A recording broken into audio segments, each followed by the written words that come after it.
Hi, fabulous students! Welcome to my channel where I discuss all things language arts and the art of the essay. So today we're going to be looking at how to integrate a quote properly. I'm going to give you some easy peasy tips, some hacks to take it from DRAB to FAB.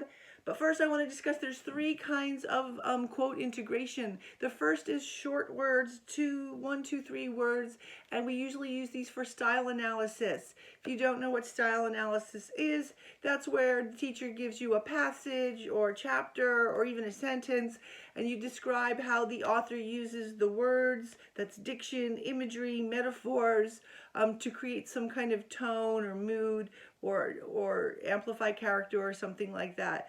In nonfiction, it's the elements of rhetoric. That's probably going to be another paper down or another video down the line, using the elements of rhetoric and word choice to persuade. So those are 1 or 2, 3. The one we're going to be talking about, the second kind of integration, is smaller parts of sentences or phrases or parts of a quote, okay? These are used in analytical essays as part of your evidence to prove your opinion. The third kind of quote is a quote that's over 40 words, and those are used on much longer essays. And by longer essays, I mean essays that are well over 4,000 words, 10-page essays.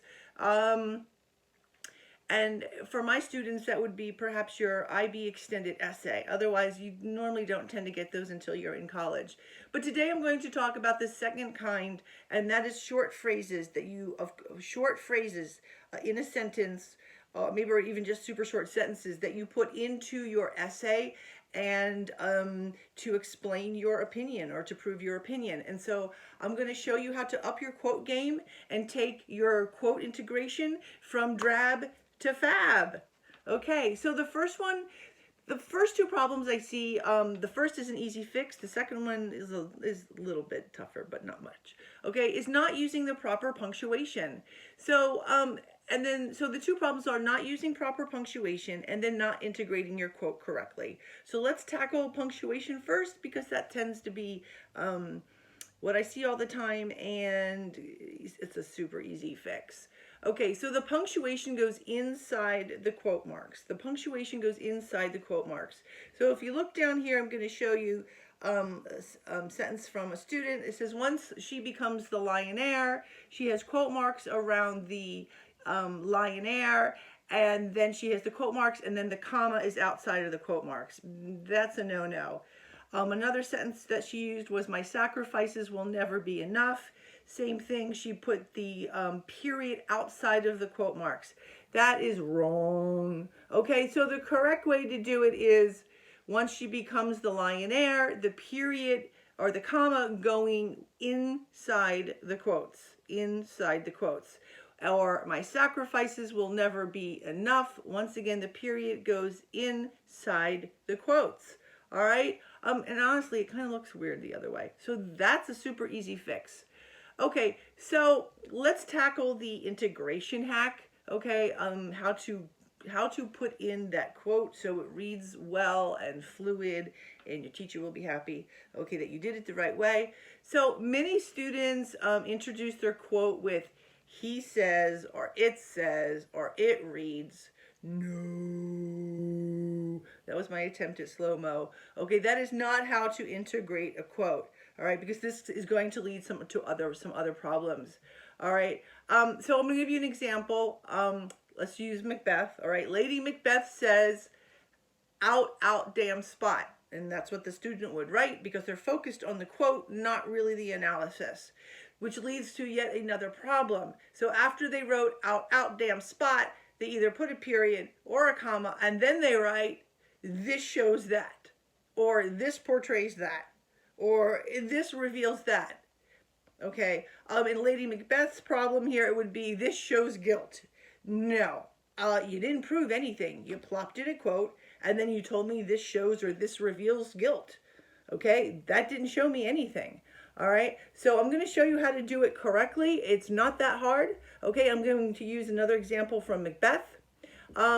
This is a typical Macbeth essay. It would read something like, Macbeth says, full of scorpions is my mind.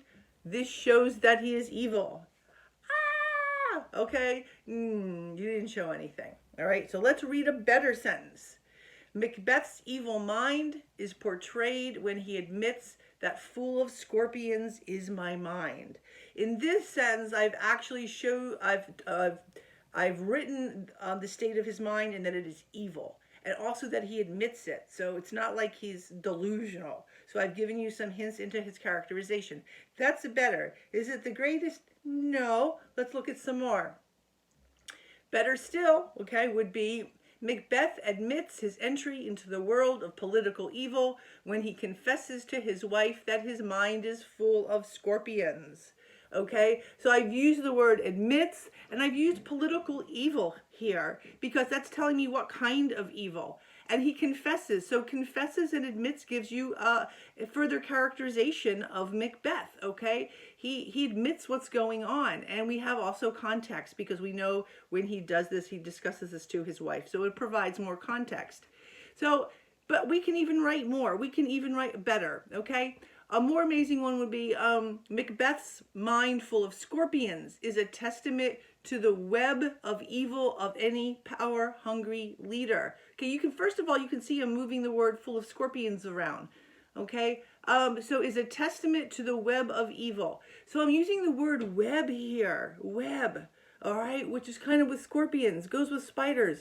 I don't know if scorpions actually have a web, but you kind of get it. It's a play on words with spiders.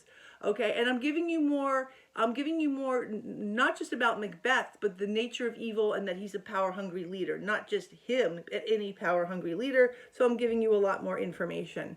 All right, another one would be a mind full of scorpions infests Macbeth, a man caught in a web of ambition. I've used the word web again.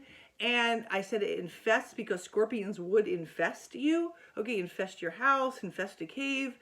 All right, and I'm showing how he's caught. So I'm putting a little bit different spin on it. I'm not placing all the blame on him, okay? But I'm saying he's caught in this web of ambition.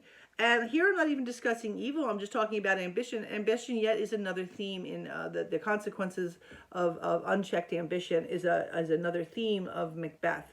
So I didn't even have to use evil. I could discuss ambition here. So chances are when you're going to be writing these essays, you already know what you need to do with them. Like you already know the themes, you know what you need to write, and you can see how I've moved the quote because really just the important part of the quote was full of scorpions. All right. So if you like this video, give it a thumbs up.